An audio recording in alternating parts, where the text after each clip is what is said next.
get back into it. Gotta get back into it. You ready? Well, I just want to apologize in advance. I'm getting over a cold, or a flu, so I'm kind of sniffly on the tail end of sniffles and you still sound cute and stuff. Oh, thank you. Yeah, it's so good.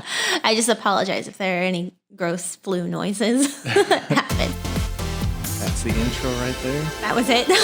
Me talking about having the flu. No. I mean, the intro was playing. I'm gonna put that in post. I'm sorry. I'm so sorry. I'm already ruining this. No, you're good. You're fine. Okay. Welcome back, everybody, to Hi. Season 2 of Tokusatsu Girlfriend.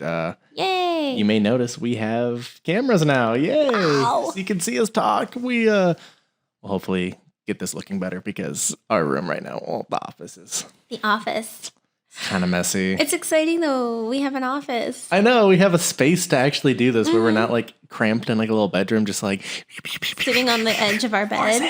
Yeah. Right. Well, you were sitting on the edge of the bed. Yeah, it was comfy. Yeah, and sometimes you'd be laying down too. I would be. But welcome back to Tokusatsu Girlfriend. This is your favorite Tokusatsu, I hope your favorite Tokusatsu podcast, where we take Lauren, my beautiful girlfriend, oh, that's sweet, on her Tokusatsu pilgrimage through various seasons. Last season, we did Forze. We also talked about Shikinger.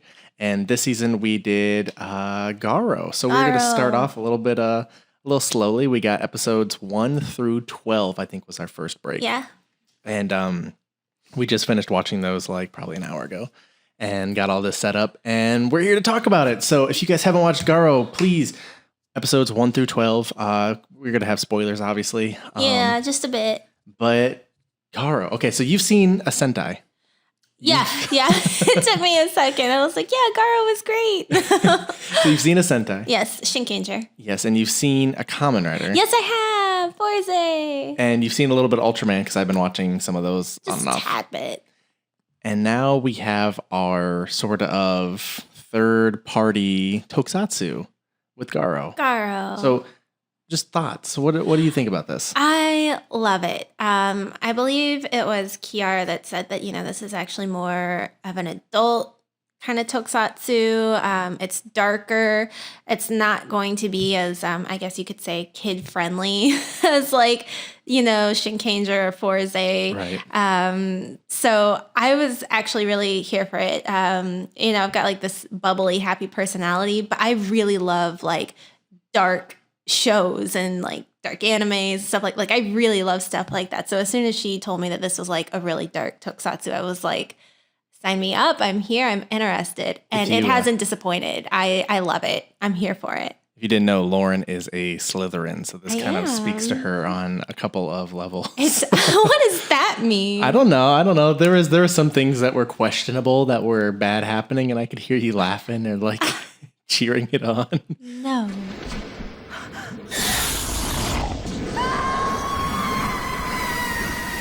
But like so with me with GARO, I've been obviously watching Tokusatsu for a while, and with GARO, it's always been this one that I've wanted to watch, and I've never gotten past, I think, halfway through episode 2. For whatever reason, I'm like, yeah, this is checking off everything. We got a badass hero, like we got really good action. It's really well choreographed. It really is. Just like everything about GARO seems to be like exactly what I've always wanted from Toku. But for whatever reason, I've just never watched it because back when I wanted to watch it, they only had TV Nihon subs, and now it's... I don't know what that is. They're okay, so the subs that we watch, imagine if they had like a bunch of effects on them and they were really badly translated. Oh. That's about the equivalent of TV Nihon back then when they did GARO. Okay. Not saying that they're still bad. They could be better. But so that was always kind of like a struggle, and it wasn't very good quality. Obviously, it was in 2005, the just TV rips. But now you can buy it on Blu-ray. You can get it on Amazon. Like the future is now for Tokusatsu. The future is now. It's crazy. So it's really cool that this is the one that won our bracket to watch. Shout out Kiara. But no, I'm enjoying it. I love it. Sorry, I didn't mean to cut you off. No. I'm very passionate about it. I love it. Let's talk about the characters. So obviously GARO, the main character is what's his name? Koga.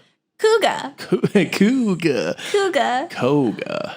Is it Koga? Yeah, it's Koga. Koga. I've been saying Kuga because it was a funny joke to me, and I feel bad now that I've steered you towards that. I thought at first when you were like, let's talk about the characters, I had an oh no moment because I realized, I was like, oh gosh, I don't think I know any of their names. Like we're 12 episodes in, but then I was like, no, Kuga. I know Kuga.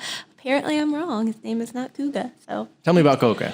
He is very stoic. It's hard to get a feel for him because he's just very like, just one note kind of guy. Like he never shows any emotion.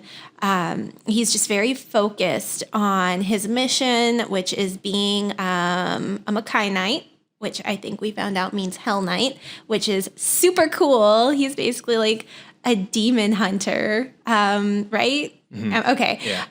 A horror hunter. A horror hunter, which is so cool. I am so into that. And he very much has the kind of personality that you would expect someone who hunts demons to have. Just very focused, doesn't really react much, not one for emotions, talking, very just kind of one note guy. It's very reminiscent of like Takaru from Shiken. Yeah. He's just very, I'm here to do my mission, and that's it. Mm-hmm. Like we just watched episode 12, and that had a lot of backstory that kind of made you understand why he is the way that he is. Yeah. Mainly because his dad should have been hotlined. So many times throughout that episode, I was like, hotlined. That's like my little personal joke I like to do. Yeah. He got hotlined 3 times, I think, in that episode. Yeah, she yelled it out 3 different times. Hotlined. But yeah, it explains a lot about why he is the way he is. Mm-hmm. And I respect that. I respected his character anyway. I don't have a problem typically with the like one note kind of people. Mm-hmm. I like it. I respect it. He's got a job to do. Stay out of his way, annoying side girl. He's got stuff to do, and you're getting in the way. However, she is kind of getting in his way a little bit, which she is. Well, she's annoying. Yeah. You don't like her? No, I didn't say I didn't like her. I just said she's annoying. Okay, I get you. I don't dislike her. We'll say that. I don't dislike her. I feel like she's got a very specific purpose in the show. Oh, she does. And they don't really extrapolate upon it. I've noticed too, watching the episodes, that she has a different job every episode, which is a kind of fun touch. Yeah, she can't keep a job. No. She just wants to be an artist. So she, in her way, she's focused on her mission, which is becoming an artist. Like her papa, who we actually find out in the daddy issues episode. Yeah, it was a double daddy issue. Yeah, that was like a... That's like a Power Ranger episode level daddy issue. I don't get the joke, but yeah, sure. It was like a dual episode where we saw her daddy issues and we saw his daddy issues. So... you know, it was a total daddy issue episode. And we found out that even though she hates that her dad, like, gave up his family and everything to be an artist, she still wants to be an artist, too. However, she's not, like, a really good artist. No. Like, she can draw and she can paint really well. She is really good. But like, all of her accolades have been just completing her father's other shit that have, like, fallen into disarray. I've noticed that, like, in background shots, like, for example, in a couple of the episodes where it shows like how cluttered her apartment is and stuff like that, and she's got like paintings everywhere. Yeah. If you actually look at the paintings that are in the background, they're terrible. They're awful. It's only in like scenes where it's like actually showing like, look at how good she is, or like when she's working on that like painting of Kuga that don't laugh at me, it's gonna be Kuga forever. It's only when they're showing like, oh no, she is really good, that you'll see like the really good ones. But if they want to show like, oh, she's a cluttered crazy artist type, in the background they're all just really terrible paintings. Mean, you got to start somewhere, right? Well, she's been starting somewhere for a while, it seems. But those aren't fridge worthy or wall worthy. Well, apparently not, since she seems like she was an orphan. But she has been homeless, and then she killed the other homeowner that she ended up moving in with, which is very not good.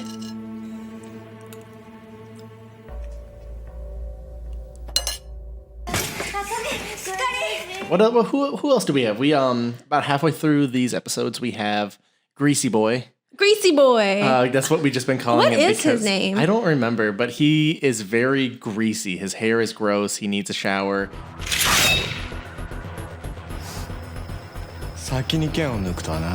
He thinks he's way cooler than He thinks is. he's Garo. He is like an anime fan. Yeah, and I say that with definitely. respect to like good anime fans, but you've got anime fans and then you've got anime fans. Yeah. And this is the guy who you see at cons, like running up and correcting people's cosplays and like, you know, that kind of that kind of type of guy. Like he thinks he's so cool. He is so badass. And it's just like, man, go away. Who are you?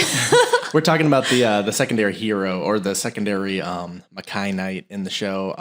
Again, I don't remember what his name is. I know He's at so one annoying. point she says, like when she invites Kuga to that, stop laughing.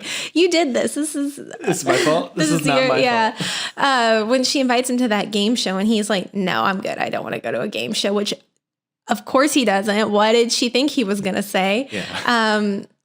She says, fine, I'll ask Ray to go. So I can't remember because her friend's name is like, I'm going to butcher this name. It's like Asuna, Asuna. I think that's her friend. I think that's her friend's name that she poisoned. Yeah, that they had to take to the doctor for her. And the doctor, that's not his name, is not Ray. No. So the only the butler's name is Gonzo or something like that. But he wasn't Ray. I don't think he was there when the doctor episode happened yet. Well, I'm just saying, I'm trying to figure out who Ray is. No, I don't mean doctor as in like the hospital, but you know, her like the guy that she should obviously be like. Oh, the yeah, nice yeah. guy. Her like psychologist sort of guy who lives in like the Arizona house. Yeah, it reminds me of Arizona.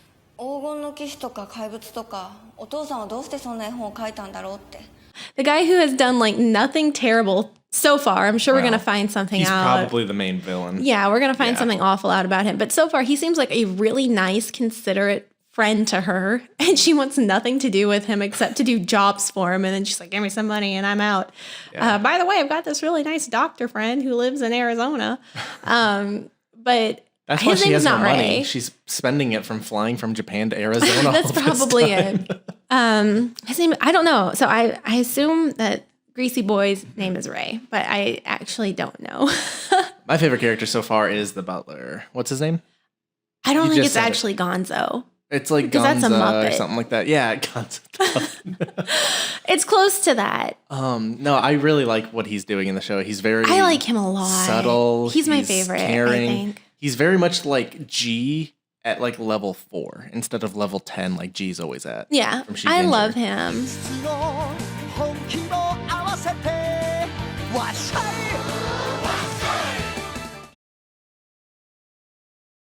Who else do we got? We have like... Does technically the little skull ring count? Is that a character? Zaruba. Yeah. I like him and I don't at the same time. I have no problems with him. I like him. He seems wise beyond his years and he's probably very old. So, the watchdogs, those 3 like creepy girls that are always like perched very awkwardly on a swing. Or playing future Jenga where they just touch the thing. It. And then bloop. Yeah. Every time it shows them like swinging, there's always the one on the far left. Like if you're looking at the screen, the far left, just look at her. She is always like precariously like on it. Like she's about to fall off. Her legs are always like kind of like balancing. Like the other 2 girls are like, we're fine, we're good. But there must be something wrong with her swing. Cause look at her. She is clinging to it for dear life, trying to look normal, like sticking her legs out to try and awkwardly balance. I don't know what's going on with her swing, but I need to get it checked out. I just thought you said that she just looked funny. I wasn't looking like how she was holding onto the swing. No, she looks like she's not doing well on that swing, and I feel for her. Because who knows how long they have to do those shoots for. It depends, yeah. Definitely. So I feel for her. I hope she got that checked out. Again, I'm really curious about how like a lot of tokusatsu is made because when it comes to like Sentai and sometimes Rider, they have a very specific set or they have a place that they can shoot like all of those things in. Like every villain always has like a base because that is like just a set that they can build and they can shoot in there whenever. But I feel like some of these other scenes, like they had to knock them all out like in like a day or 2, you know, or that whole week. They just do every scene that happens in that house, in Garo's house. Well, and I also mean this in the best way possible. I think that people are going to take this like in a wrong direction, and I don't mean it bad at all, but it seems very low budget.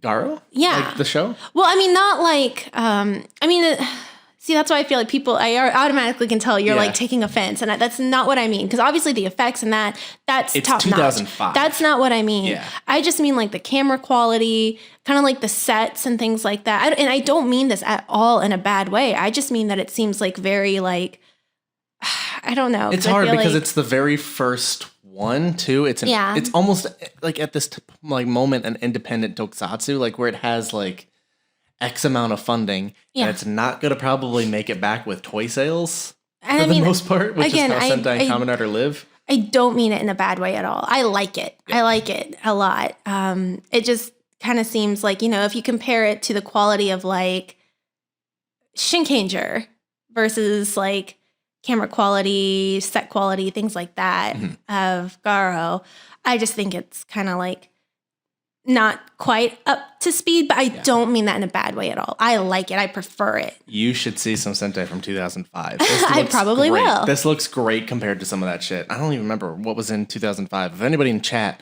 because right now we are doing this live. We started with this on Patreon. So all of our Patreon friends and folks are listening to this live. You guys get to see it now. They get to hear it way before you. They get to see the whole thing, obviously, before that. But if anybody in chat remembers what 2005 Sentai was on, I'm going to guess it was maybe Abba Ranger? Oh, we'll see if you're right. I don't know. Abba Ranger or Deca Ranger. Those are my two. Those looked very, very cheap, very cardboardy. Yeah, I don't know. I want to emphasize, I do not mean this in a bad way at all. I really, really, really like it. It just seems like the budget isn't quite what the others is. The others' budget, I can't speak right now. What the other budgets that like Sentai and Kamen Rider are working with. But that is not like a bad thing at all. Those to are me. Established shows too. I like it. I like where it's at. I like how it looks.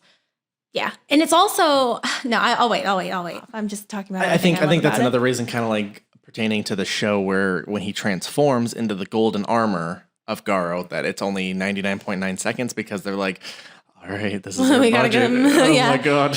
We gotta get him in and get him out. So let's talk about the horrors. The villains of the show, the monsters, are these sort of demonic creatures. Right. That are in the form of humans. They take advantage of humans to eat humans. But they all seem to do it in a particularly different way.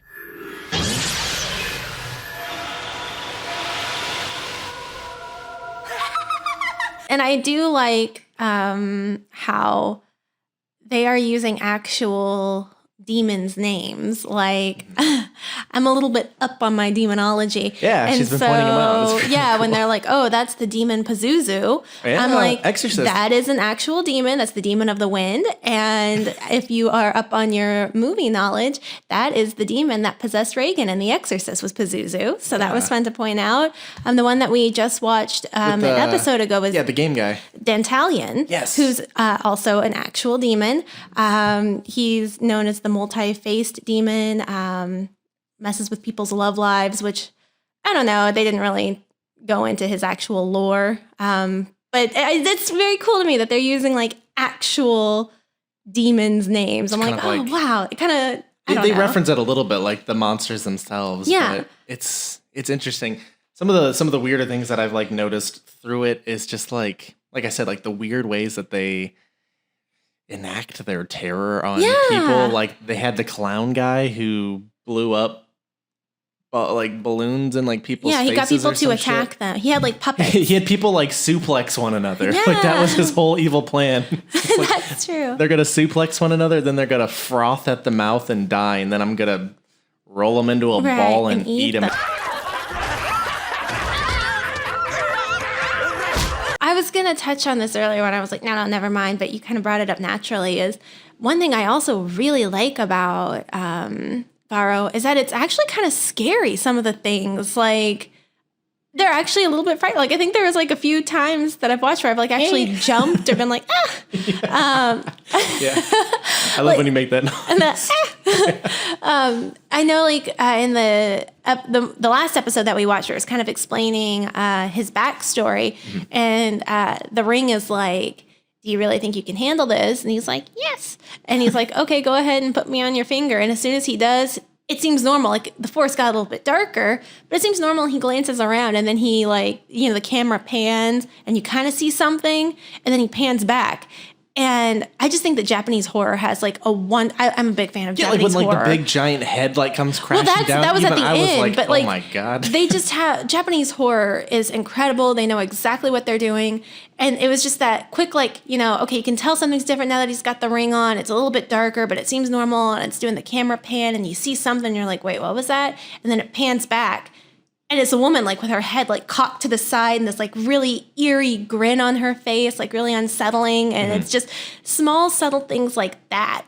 Like, she wasn't like super gory or anything. It was just like, oh man, like she's just got this unsettling smile, but like just seeing like her neck broken and like just really crazy. That's unsettling. And then just to have her like chasing him, it was scary. What's also unsettling? What? The monster fight that happened in that Windows 95 screensaver with all the pipes. With the pipes. Oh my gosh, you're so right.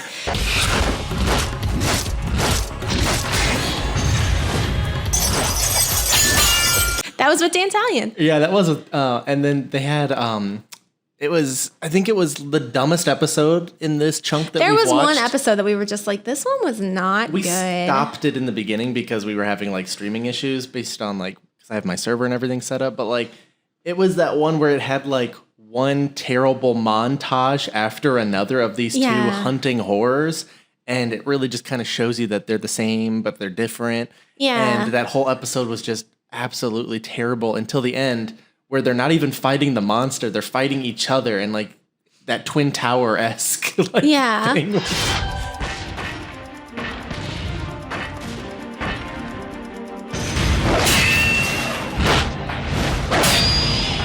I had completely blocked that from my memory. You I was forgot already about the like, Twin Towers? Yeah, I think so. Well, that's what and we only CNN watched wants. it like 2 days ago.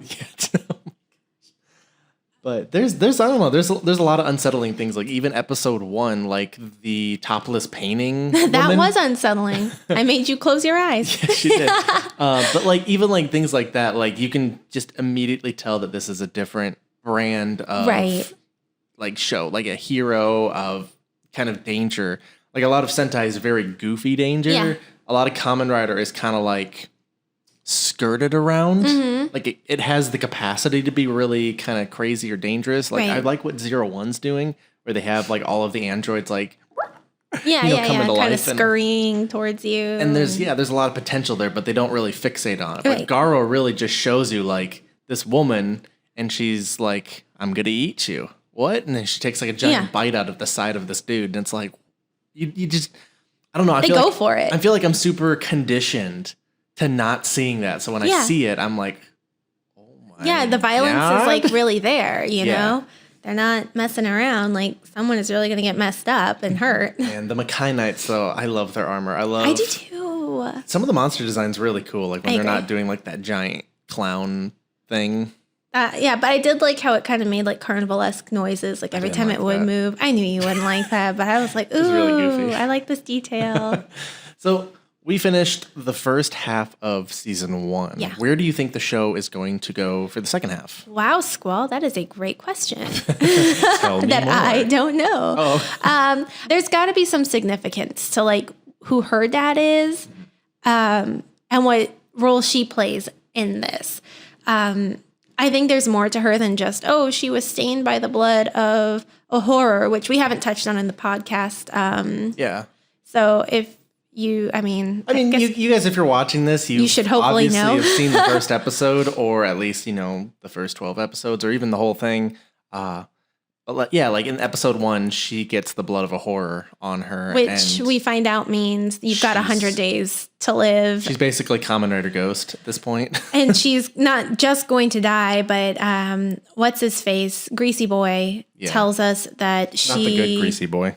Yeah, that she's going to die in a horrible way. He even tries to kill her in one episode, which was really like just out of nowhere and random. And I'm like, what's the point of this? Does he have like a bloodlust? Like, who knows? We find out that and that's Kuga's reason for keeping her alive is stop. Koga. That's his reason for keeping her alive is because oh, well, she's also now bait because it attracts horrors. Mm-hmm. But the other guy, Greasy Boy, keeps saying, well, you've fallen for her. There's got to be another reason why you're keeping her alive, you know, because he even tries to kill her. He's like, my goal is to kill you. And he even comes after her a few times. But then it's also really confusing because he'll also be like, I want to take you on a date, girl. He kisses her, puts her soul back in her. No, I'm talking about Greasy Boy. Oh, Greasy Boy, yeah, sorry. Yeah, Greasy Boy keeps going back and forth between, I'm going to kill her, that's my mission, to then he runs into her when she's working at the maid cafe and he's like, give me everything, I'm going to eat it all. And also sometime we're going to go on a date. I'm not sure if he says it at that point, but it's just weird that like he tells her several times, like, we're going to go on a date. So I'm very confused about what his actual relationship with her is. But sorry, I've like worked myself into a tangent here. I think that basically upcoming in the next arc, we're going to find out that there is something more to her dad because he was making that picture book with about GARO. Like he's had an encounter obviously with Koga's father. Yeah. Like they touched on that a little bit and he was going to publish this book, which was missing the final page. Which we obviously know she's going to complete the book. If he was writing a novel, it would be really easy to finish, but it's a picture book. Anything could happen. So she is obviously going to finish the book. Yeah, that's going to be her probably final thing that she does with her life. Yeah. Because she's probably, I'm just saying, she's probably going to die. I think so. Because this is not... It's not what you would expect from Toku. They're not going to find a way to save her. Like this is adult. Be a this is dark. Sweet, yeah, this isn't like Sentai or Kamen Rider where if they kill someone, then miraculously they're going to be brought back. Like Kango. Kango. Pretty much everybody that dies in Sentai before 1992. Yeah, I just feel like, we've learned that this is a more adult, this is a darker Tokusatsu. Mm-hmm. So I definitely don't expect like a super happy ending. Right. I think maybe we'll find out more about being stained by a horror. Like maybe there is some sort of like cure or there's some special case with her, but someone's dying, whether it's him or her, someone is dying between the two of them. I'm already calling that. I'm just not sure because I've seen Koga and like a bunch of like he's gonna be in the new movie that they just announced and I saw the poster. I'm like, hey, I know him now. Well, thank you for spoiling it for me, Tokusatsu boyfriend. I didn't know that. He's the main character. I don't know that. He passes it on to other people. Okay, I'm sorry. I guess that was wow. I totally ruined that for you, didn't I? Yeah, you did. Right here, live. Live. Well, okay, then I guess she's dying. They might save her. You never know. I guess, but I'm not holding out hope. I hope that the butler lives a very long life, a very long, happy life. That's my prediction for him because he's great. I love him. I don't know. I just really am thinking that we're going to find out more about her dad and his dad, and I'm sure that there's a connection there. And we're going to find out what it is, and she's going to end up completing that picture book. I'm interested in what's going to happen with Koga himself because they've alluded now a bunch of times to the three girls basically controlling the Mystic Knights. Not the Mystic Knights, the Makai Knights. And basically being able to control their lifespans. Right. So I'm wondering, like in my head, I'm always trying to like figure out like how would I write that? How would I do that? Like he might give up a portion of his life to save her. Even though it costs him like for being a Makai Knight. I don't know. There's just so much. And I don't feel like the show has really given us a lot just yet to go on. And I feel like our predictions at the end of next episode, once we finish season 1, are going to be a lot stronger with what's going to happen maybe in season 2. Right. Just because I feel like this has been very much monster of the week. Yeah, so far. But I like these monsters of the week. I don't know. I feel like kind of like, don't be upset with me, but like Shinkanger's Monsters of the Week started to get repetitive and old and I don't know, kind of boring to me. In Shinkanger? In Shinkanger, yeah. I didn't really care. What about the Jizz Monster? I wasn't a fan, gotta be honest with you. But it gave us the best team up with Ryunosuke and Chiake. It did. I didn't say, I hated them all. Yeah. I'm just saying like, it got drawing. I think it was because it was 50 episodes-ish too. And this is Very condensed. It's 25 episodes for this season. It's very much an anime length. And I like that they did like an arc and an arc because it's very much, I don't know, I feel like it's more digestible. Like I've tried to watch like things like One Piece, even Death Note feels like, you know, a really long time to invest in this season that I don't want. And the same could be said for Shinkenger. Like you could have hated it and then still had 46 episodes to go. Right. And we could have gotten something else, you know, that we would have maybe had to like begrudgingly get through. You know? And so I'm really happy that GARO has been hitting it for both of us, that it's very engaging. We are currently watching like movies every now and then and even The Office, and we will pick another episode of GARO or two over those, which is crazy. Yeah, I love it. I'm really, really into GARO. So, do you want to do something fun? So, I'm pretty much that's all we have to talk about with the first set, right? Right on. Is there anything else you want to say about it? Not really. No, just that I really like it. So, we got a package in the mail from Ruby, one of our friends, and I want you to open it on camera. Do you think you can open that? I don't know. I'm not. If you need me to start it for you, I can. It's very well wrapped. Here, I can start it for you. you. Can just, the tape is hard. That's what she said. It is what I said. Yes. Says Squall and Laur. Thanks for all that you both do. See you in VC sometime. I hope so. I feel like it's been forever since we've talked. And then, of course, from Ruby. Yay. Thank you. Okay. And what do we got there? What is that? Does it even say anything? Or is it just a box? It's a box. I thought it was like, what is it? It's not packaging. In a way, it's packaging. But, I already see my best girl. Oh, what is it? Well, that's the back side of it. Oh, it's Sailor Venus. But what is it, though? Oh. It's literally everybody, isn't it? The main five, Senshi? It is. Oh, my God. Mercury's not there, which is funny. It's really funny. But they included Artemis. But I love it. Oh my God. And they even did my favorite. So okay, I'm going to get nerdy with you guys for a second. There are two versions of Sailor Moon, like color wise. There's like the anime where her colors are, I don't know why I'm looking at the mic like it's the camera. I'm sorry. I just realized I was doing that. There's the anime version where she's blue skirt, red accent, bows, boots, that whole thing. But then, a lot of the manga artwork, her bow and boot color and stuff is kind of a more cranberry pink.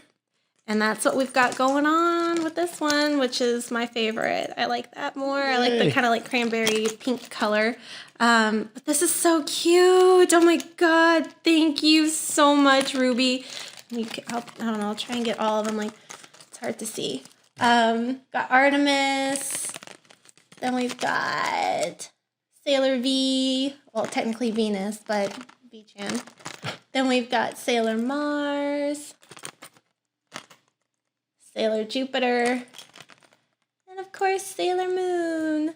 Thank you so much, Ruby. I'm so happy. I love it. I am actually going to put this on my keychain.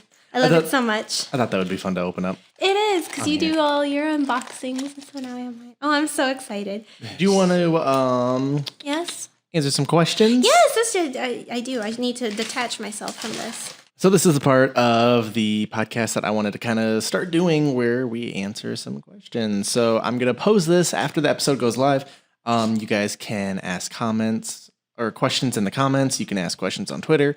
But for right now, let's just do a couple of Patreon fellow friends questions. Yes. So here's one from Soundboard. He asks, thoughts on the guy trying to scam Forza fans with his Kickstarter? Squall's been setting up this stream. I've been like partially doing my makeup and partially following this Twitter drama. There's one thing about me. I love a good drama fest. I don't like it when it includes me. And it rarely does. But I love a good Twitter drama. So I've been following this. I've been seeing the individuals' replies back to people. I don't know. I'm going to try and take a very sweet route with this because that's who I am. This guy has done it before in the past. This is another fuck up in the past. I will start out by saying that I don't really care for adaptations. I personally, and this is just me, I don't want to offend anyone who does like adaptations because there's nothing wrong with that.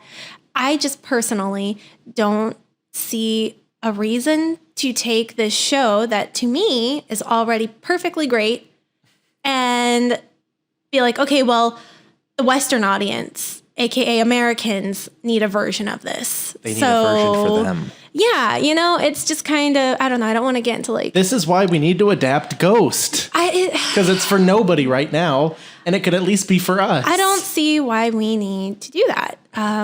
That's just... I think it's great the way it is. At the most, you can maybe like dub it, but I don't see why we need to go and have Americans take over and be like, this is ours now. South Korea does this, actually. They take Sentai and then they dub it over in South Korea. So it's literally the exact same show, but it's dubbed for their audience. I mean, I don't really have a problem with that at all. What's kind of cool is sometimes it's so popular, like Kyoryuger, the third dinosaur season, was so popular when they dubbed it, they made a second season with Korean cast. Yeah, and I mean, I don't have a problem with that. I don't even have a problem with people coming up with their own creative Sentais or Kamen Riders. Like you did your whole indie tokusatsu video and you highlighted 3 artists that are doing their very own things, like for example, Jamingers. It's not like he went and said, hey, I like this version of Sentai and so I'm just going to rip it off and make it for Americans. He made his own thing. He made his own thing. And I respect that. I think that is actually very admirable and a very, very cool, creative thing to do. Mm-hmm. This, however, because again, I don't really see why we need to take Forze, which to me, as you all know, is a flawless show, just the way it is, and remake it for, let's be honest, an American audience. It doesn't need to be done, especially by someone who, for all I know, has no experience doing anything like this. He doesn't. You can tell. I think that... He's going to negotiate with Bandai. I think that is... And to put it nicely, I think that's incredibly ambitious to say, I'm going to go ahead and make 2 episodes, and that's going to give me leverage to negotiate with these 2 incredibly powerful companies that you're not even a blip on their radar. Probably now you are. You might be. You might be contacted by lawyers. And the answer I keep seeing, because obviously I'm not the only person who was like, hey, it's very ambitious to think that you're going to be able to negotiate with the people who created this series and hold the copyrights and all the creative rights to this show. What negotiations are you planning on doing? Obviously, I'm not the only one who's thought of that. Several people have pointed this out to this person on Twitter, and he's extremely defensive.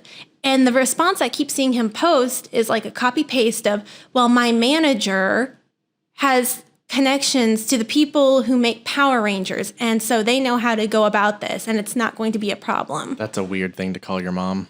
Right? I mean, not to be that person. I really don't mean to be like a snotty person at all. It's just like when people come out and do stuff like this, it casts sort of everybody in this blanketed light that everybody's kind of this stupid. If that's I feel an okay bad thing saying to say. that. No, it's stupid. What he's doing is really... And asking people for money, I don't know. It would be one thing, like, if they're... And also saying, like, well, he keeps saying, once I hit 1K, I'll release casting information and I'll release scripts. We should help him get to 1K and I'm going to be Forze. Yeah, that being said... This is what we're going to do. Petition to have me as Tomo. Yeah. Or Miyu, or any of the ladies, to be honest. Any 3 of them I would love. So that being said, I do support myself as any of the 4 ladies. I stand corrected. Okay. Yes. But that's also a big time joke. I don't want anyone to think I'm serious.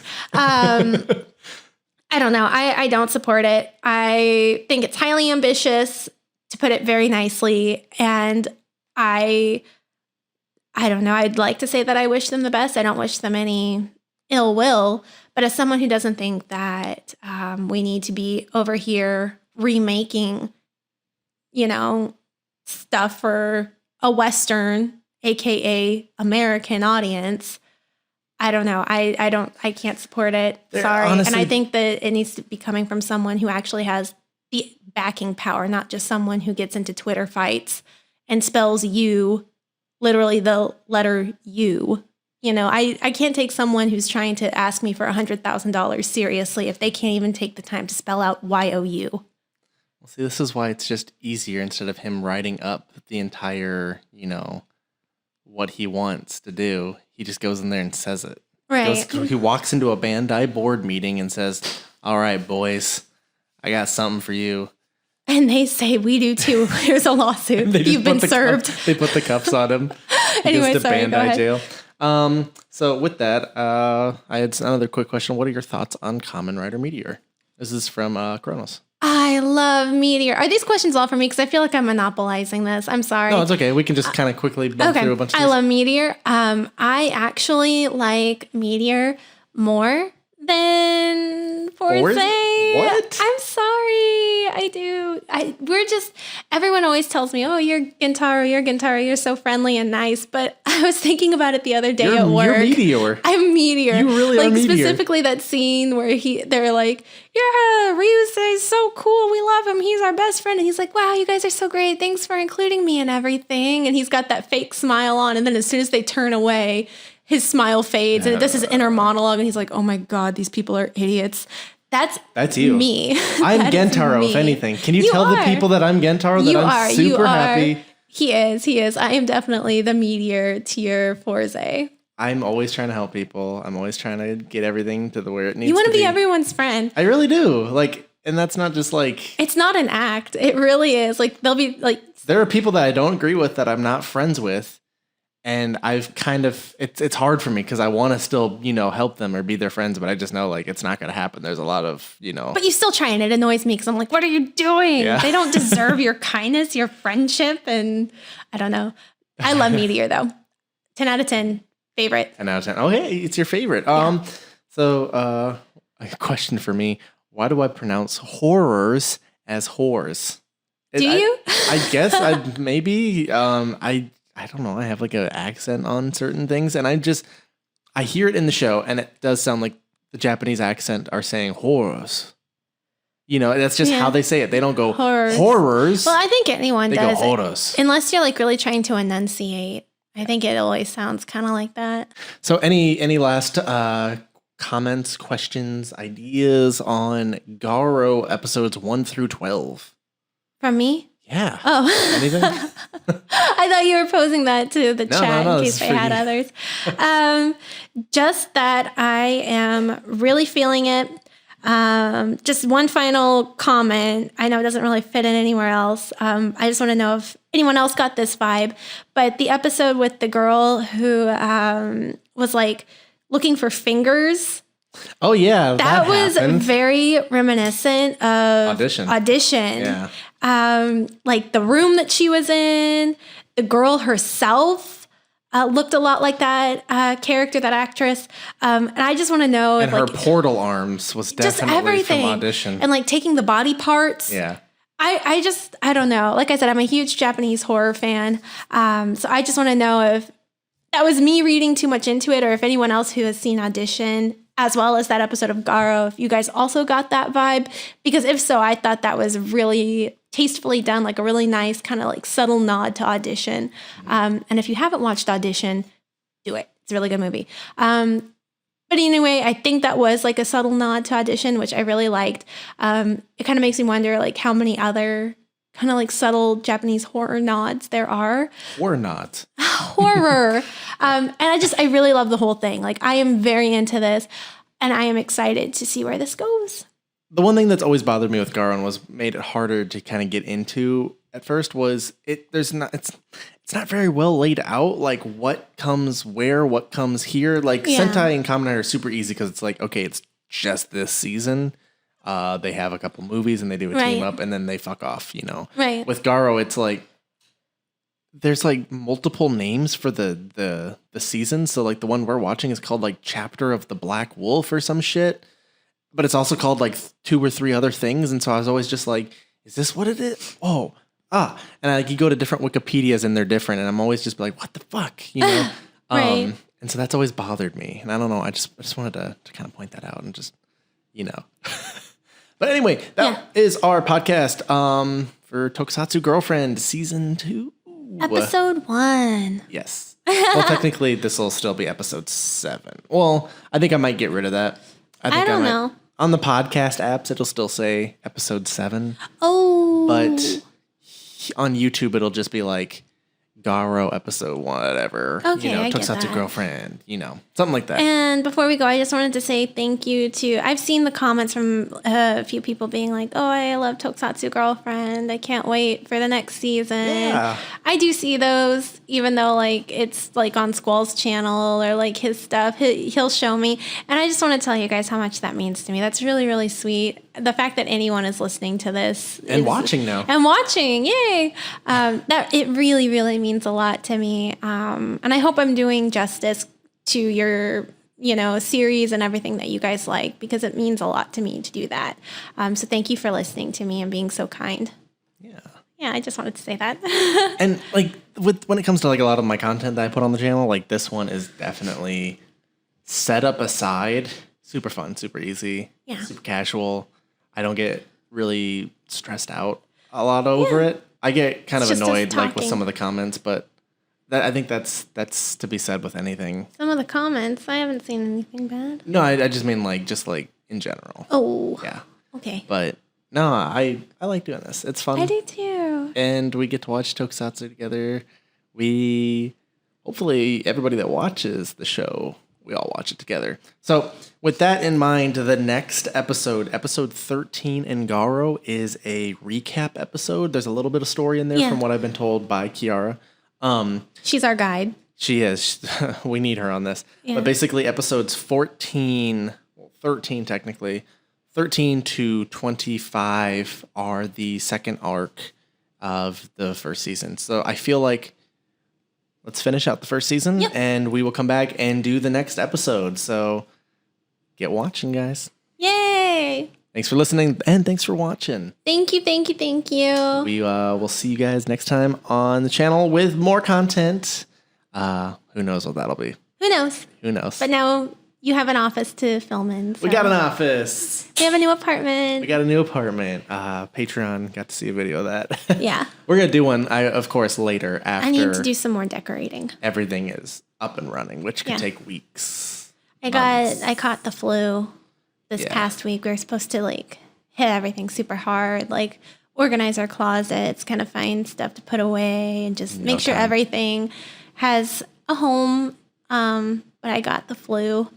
So that didn't happen. I've been dying as soon as I came home. Yeah. So hopefully soon. Yeah. Anyway, thank you guys so much. We will see you next time. Bye. Bye.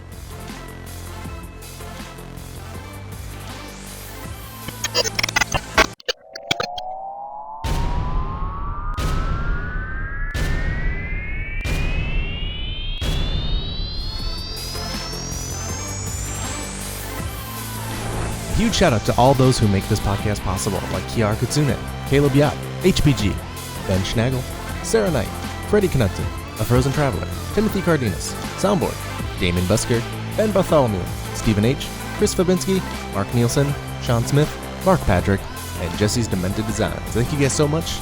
See you next time.